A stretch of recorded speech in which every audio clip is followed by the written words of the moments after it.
টেকনাফের নাফ নদী মিয়ানমারের নৌবাহিনীর গুলিতে বাংলাদেশি দুই জেলে গুলিবিদ্ধ হয়েছেন। গুলিবিদ্ধ জেলেরা সাগরে মাছ ধরা শেষে ট্রলার নিয়ে নাফ নদ দিয়ে কুলে ফিরছিলেন।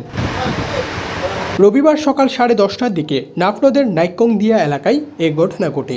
গুলিবিদ্ধ দুজনকে উপজেলা স্বাস্থ্য কমপ্লেক্সে চিকিৎসা দেওয়া হচ্ছে, তবে একজনের অবস্থা আশঙ্কাজনক হওয়ায় কক্সবাজার সদর হাসপাতালে প্রেরণ করা হয়েছে বলে জানান উপজেলা স্বাস্থ্য ও পরিবার পরিকল্পনা কর্মকর্তা। যিনি মোহাম্মদ ফারুক গুরুতর আহত হওয়ার সংকটাপন্ন অবস্থা হয়, ওনাকে আমরা ইমিডিয়েট জরুরি থেকে যে চিকিৎসা সেবাটা দরকার আমাদের ইমার্জেন্সি থেকে আমরা এই সেবাটা দিয়ে ওনাকে কক্সবাজার সদরে রেফার করি। আমরা কক্সবাজার সদরে যোগাযোগও করি যাতে ওনাকে জরুরি অবস্থার জন্য যা চিকিৎসা দেওয়া দরকার আমরা এই ব্যাপারে প্রস্তুতি গ্রহণ করে থাকি।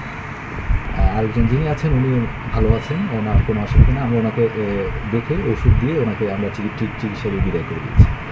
স্থানীয় জেলেরা জানান, সেন্ট মার্টিন সংলগ্ন সাগরে মাছ ধরা শেষে শাহপরী দ্বীপঘাটে ফেরার সময় নাইকংদিয়া সংলগ্ন অংশে মিয়ানমার নৌবাহিনীর একটি জাহাজ অতিক্রম করছিল।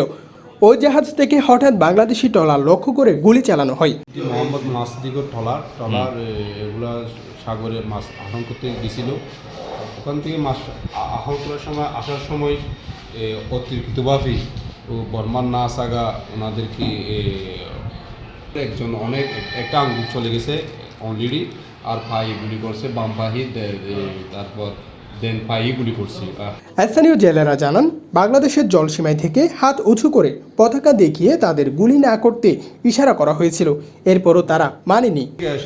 সাগর থেকে আসার সময় একটা ওই যে নাগকুন্ডিয়া আছে না, নাগকুন্ডিয়াতে গুলি করছে। বাংলাদেশ সীমায় আসার সময় গুলি করছে, মানে বৃষ্টির মতো গুলি করার পর গুলিবিদ্ধরা হলেন টেকনাফের শাহপরী দ্বীপ দক্ষিণপাড়া এলাকার মোহাম্মদ সিদ্দিকের ছেলে মোহাম্মদ ফারুক ও মাঝেরটেল এলাকার আলী আহমেদের ছেলে মোহাম্মদ ইসমাইল।